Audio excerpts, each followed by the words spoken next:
Why did the USA really drop atomic bombs on Japan? The 6th of August, 1945, a blinding flash, a shockwave that wipes out an entire city in seconds. Tens of thousands of people vanish in an instant. 3 days later, Nagasaki meets the same fate. The world will never be the same again. The official story? The bombings ended World War II and saved millions of lives. But what if that's not the whole truth? What if the real reason was something far more chilling? Because behind the scenes, secret meetings, political power struggles, and even hidden Soviet spies played a role in one of the most controversial decisions in history. Did Japan try to surrender before the bombs? For decades, we've been told Japan refused to surrender, but declassified documents suggest something shocking. Japan had already been trying to negotiate peace before Hiroshima was destroyed. High-ranking Japanese officials sent secret messages through Switzerland and the Soviet Union, hoping to end the war without an invasion. They had one condition: keep their emperor on the throne.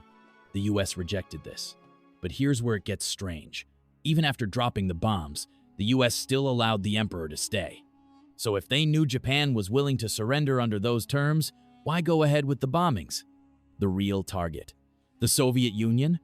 Many historians now believe the atomic bombs weren't just about Japan, but about intimidating the Soviet Union. In 1945, the US and USSR were still allies, but tensions were rising fast.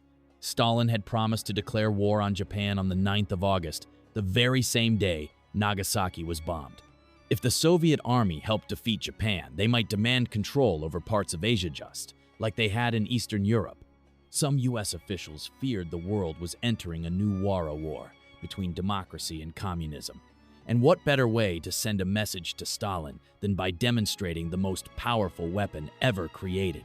The secret meetings that changed everything. Newly uncovered top-secret transcripts from 1945 reveal an even darker truth. Before the bombs were dropped, some US military leaders, including top generals and even Eisenhower himself, argued that using nuclear weapons was unnecessary. They believed Japan would surrender soon without them. Even Admiral William Leahy, Truman's own chief of staff, later said, "The use of this barbarous weapon at Hiroshima and Nagasaki was of no material assistance in our war against Japan. The Japanese were already defeated and ready to surrender." So why did President Truman give the final order?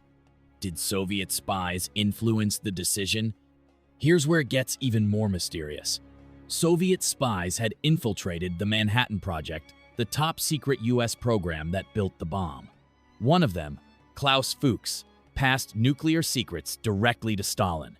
The Soviets knew about the bomb before it was even used. Some historians suggest Truman may have rushed to drop the bomb before the Soviets could react, securing America's place as the world's dominant superpower. The decision that changed the world forever. Whatever the true reason, one thing is clear. The atomic bombings didn't just end World War II. They started a new era of global fear. Within 4 years, the Soviet Union developed its own nuclear bomb, and the world was suddenly in a deadly arms race. The Cold War had begun. So, was it really about ending the war? Or was it a power move that shaped the modern world? What do you think?